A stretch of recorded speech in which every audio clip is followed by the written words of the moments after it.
ଆମର ସାମ୍ବାଦିକ ହେବା ପାଇଁ ଯୋଗାଯୋଗ କରନ୍ତୁ। ତାଳଚେର ଥାନା ନିକଟରେ ହତ୍ୟାକାଣ୍ଡ, ଟଙ୍କା ପାଇଁ ପେଚକସରେ ଭୁସି ହତ୍ୟା। ଅନୁଗୁଳ ଜିଲ୍ଲା ତାଳଚେର ଥାନା ନିକଟରେ ହତ୍ୟାକାଣ୍ଡରେ ଜଣେ ବ୍ୟକ୍ତିଙ୍କର ବେକକୁ ପେଚକସ ଆକ୍ରମଣରେ କରି ହତ୍ୟା କରାଯାଇଛି। ମୃତକ ହେଲେ ତାଳଚେର ଟାଉନ ଅଞ୍ଚଳର ସନ୍ତୋଷ ମହାପାତ୍ର। ହତ୍ୟାକାରୀ ଚଗଲା ମାତାଙ୍କୁ ତାଳଚେର ପୁଲିସ ଅଟକ ରଖି ଅଧିକ ତଦନ୍ତ କରିଛି।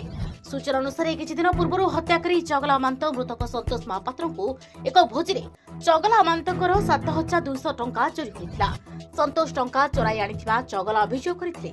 ଏହାକୁ ନେଇ ଉଭୟଙ୍କ ମଧ୍ୟରେ ତାଳଚେର ଥାନା ନିକଟରେ ଯୁକ୍ତିତର୍କ ହୋଇଥିଲା। ଯୁକ୍ତି ସମୟରେ ଉତ୍ତ୍ୟକ୍ତ ହୋଇଗଲା ଚଗଲା। ଏକ ପେଚକସରେ ତାଙ୍କ ବେକକୁ ଆକ୍ରମଣ କରିଗଲା।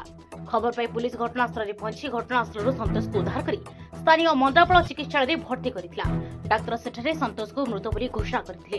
ତେବେ ସନ୍ତୋଷକୁ ଭୋଜି କରିବାକୁ ଡାକ ନେଇ ଚଗଲା ତାଙ୍କ ପଇସା ଦେଇ ନଥିବା ବେଳେ ମାଗିବାରୁ ସେଭଳି ହତ୍ୟାକାଣ୍ଡ ଘଟାଇଥିବା ତାଙ୍କ ପତ୍ନୀ ଅଭିଯୋଗ କରିଛନ୍ତି।